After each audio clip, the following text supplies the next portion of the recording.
ভারতকে বুঝতে হবে এটা শেখ হাসিনার বাংলাদেশ নয়। আসিফ নজরুল। ভারতের ত্রিপুরা রাজ্যের রাজধানী আগরতলায় বাংলাদেশের সহকারী হাই কমিশনকে নিরাপত্তা দিতে ভারত সরকার ব্যর্থ হয়েছে বলে মন্তব্য করেছেন অন্তর্বর্তী সরকারের আইন উপদেষ্টা অধ্যাপক আসিফ নজরুল। তিনি ভারত সরকারের এই ব্যর্থতার নিন্দা জানিয়েছেন। একই সঙ্গে তিনি বলেছেন, ভারতকে বুঝতে হবে এটা শেখ হাসিনার বাংলাদেশ নয়।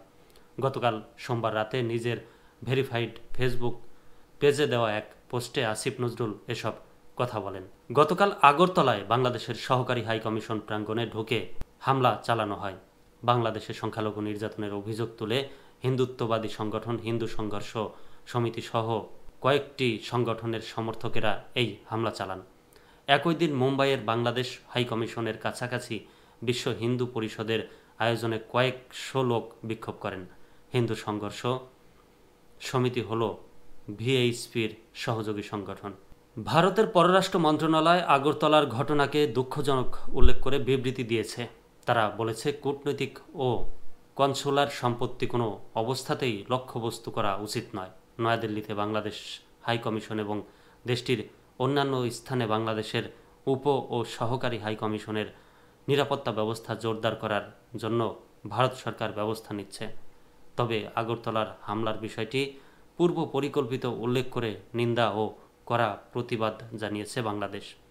পররাষ্ট্র মন্ত্রণালয়ের বিবৃতিতে বলা হয়েছে, হামলার ঘটনা বাংলাদেশ সরকারকে গভীরভাবে ক্ষুব্ধ করেছে। ঘটনা প্রবাহ দেখে এটা প্রমাণিত হয়েছে যে হামলাটি পূর্ব পরিকল্পিত।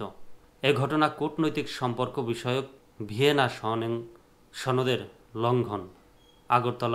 আগরতলার ঘটনা নিয়ে ফেসবুক পোস্টে আসিফ নজরুল বলেন, আজকে ভারতের আগরতলায় বাংলাদেশের সহকারী হাই কমিশন তছনছ করা হয়েছে। বাংলাদেশের পতাকায় অগ্নিসংযোগ করা হয়েছে।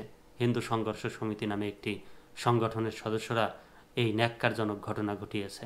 আসিফ নজরুল তার পোস্টে প্রশ্ন রাখেন, এই ঘটনা মুসলিম সংঘর্ষ সমিতি নামের কোনো সংগঠন বাংলাদেশে করলে কেমন আক্রমণাত্মক প্রচারণায় মেতে উঠত তারা।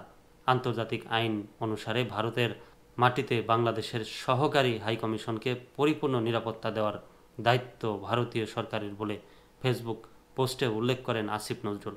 এ প্রাঙ্গণে তিনি বলেন, তারা এটি করতে ব্যর্থ হয়েছে। এই ব্যর্থতার নিন্দা জানান তিনি।